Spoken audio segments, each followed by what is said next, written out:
বাংলাদেশ যেন এক হতাশামাখা দলের নাম, কখনো বোলিং কখনো ব্যাটিং, ব্যর্থতার কালো পর্দায় ঢেকে আছে পুরো দল। বদলাতে হবে এই ট্রেন্ড, নয়া ফর্মুলায় আগাতে হবে। যেমন করে বাংলাদেশের ব্যাটিং ধাঁচ বদলে দেওয়ার চেষ্টা করেছিলেন শ্রীধরন শ্রীরাম, তেমন করে কাজ করতে হবে শন টেটকেও। তবে আসল দায়িত্বটা নিতে হবে পেসারদের। বাংলাদেশের বোলাররা আর যেখানেই ভালো করুক, গুরুত্বপূর্ণ মুহূর্তে বেশিরভাগ সময় খেই হারিয়ে ফেলে।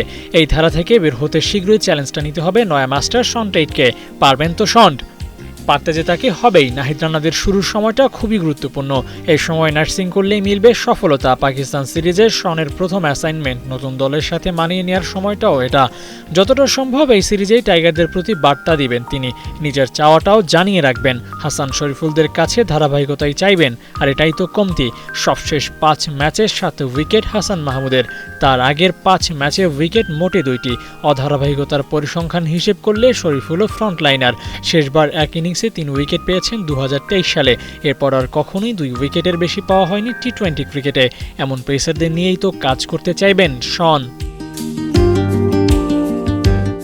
প্লেয়ারদের অধারাবাহিকতার নেপথ্যে থাকা ভুলগুলো খুঁজে বের করতে হবে তাকে। শেখাতে হবে ডেথ ওভারে নার্ভ ধরে রাখার বিষয়টাও। সবশেষ সিরিজেই তো বাংলাদেশের পেসাররা 205 রান করেও ডিফেন্ড করতে পারেনি। ক্যাপাবিলিটি থাকলেও তা প্রমাণ করতে পারছে না নাহিদ রানারা। টি-20তে গতি ধরে রেখে ইকোনমিক্যাল বোলিং করার অভ্যাসটাও তৈরি করতে হবে তাকে। অভিষেক ম্যাচে গতির ঝড় বজায় রাখলেও 24 বলে দিয়েছিলেন 50 রান। টি-20 ক্রিকেটে এমন স্পেল যে স্বাভাবিক বিষয়, সেটিও বুঝিয়ে বলতে হবে কোচ শনকে। এত দায়িত্ব কাঁধে নিয়ে লক্ষ্যে পৌঁছতে পারবেন তো শন? সময় বুঝিয়ে দিবে এই অজির হাত ধরে কেমন করছে বাংলাদেশ। তবে আশা করা যায় নতুন দিনের শুরুটা শনের হাত ধরেই হবে। আবু নাইম, ৭১।